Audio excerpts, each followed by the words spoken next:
baja frecuencia, son gruesos y son más graves.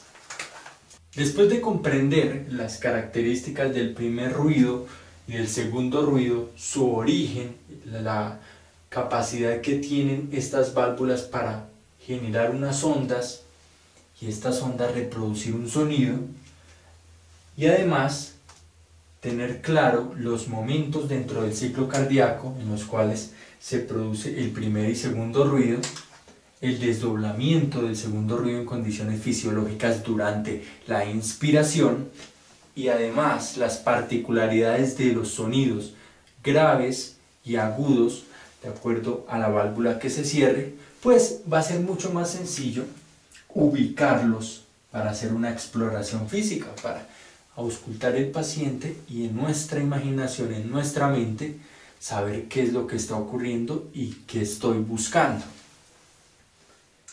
Comencemos con el sonido de la válvula mitral, el cierre de la válvula mitral. Ya dijimos que este sonido se desplaza a través de la masa ventricular izquierda. Va viajando a través del ventrículo izquierdo, se desplazó por la sangre, fibras tendinosas, músculos papilares, y estas ondas se transmiten a través de toda la masa, que finalmente terminaba en la punta, en el ápex del corazón, donde vamos a tratar de auscultar este sonido, esta vibración. Fíjense, es importante tener en cuenta que nosotros no vamos detrás de el lugar donde está la válvula. Nosotros no ponemos nuestro fonendoscopio, en este caso pondríamos la campana del fonendoscopio en el lugar donde pensamos que está la válvula, porque vamos es detrás de sus ondas. Para nosotros la válvula es simplemente la sombra. Tratamos de reconstruir a través de ese sonido lo que ocurrió en el cierre, pero no estamos escuchando directamente acá el cierre de la válvula, ya que al auscultar en la caja torácica nosotros buscamos el punto en el cual la parte comprometida con esta onda, la parte del corazón comprometida con esta onda, se hace más cercana a la pared torácica. Supongan, esta es la pared, esta, y este es el corazón.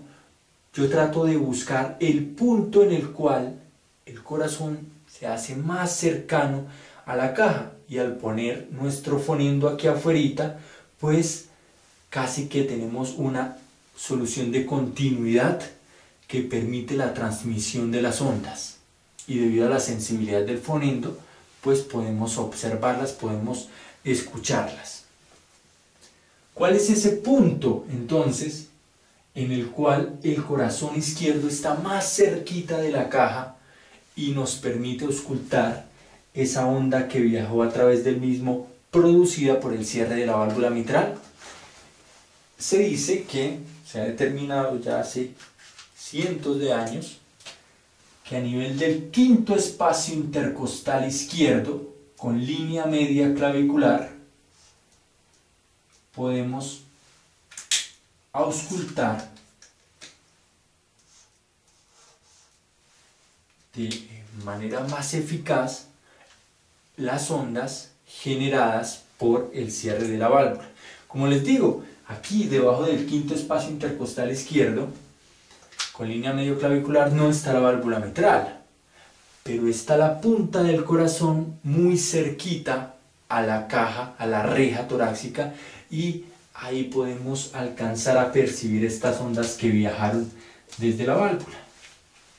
¿Sí se fijan? Entonces, foco mitral, quinto espacio intercostal izquierdo, línea media clavicular, y tenemos en cuenta que las características del sonido serán un poco más graves que las de las válvulas sigmoideas. Podemos escucharlo de mejor manera con nuestra campana.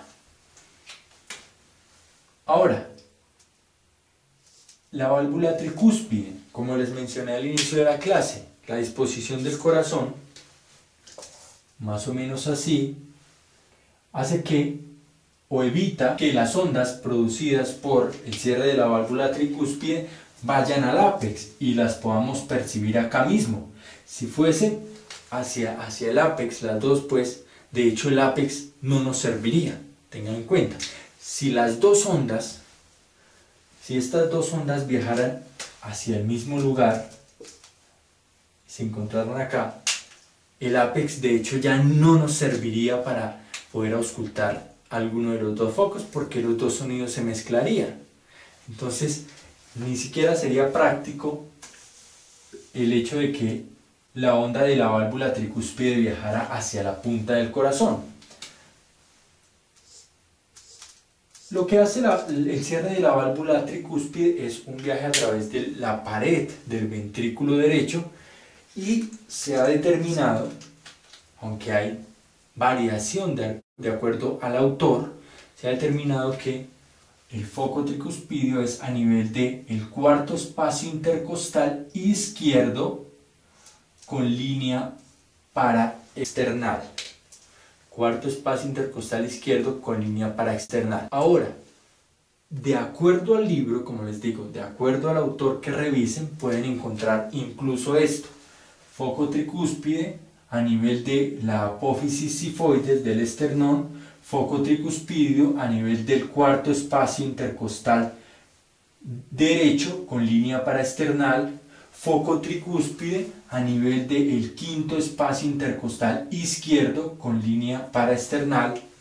Les digo, el foco tricúspide, debido a que no tiene un punto, así como el ápex del corazón que estaba ahí cerquita de la pared, y decimos es acá, debido a que el ventrículo derecho no tiene un punto así como franco de contacto con la pared, con la reja torácica, pues se ha prestado para diferencias entre las percepciones de un mejor lugar auscultatorio.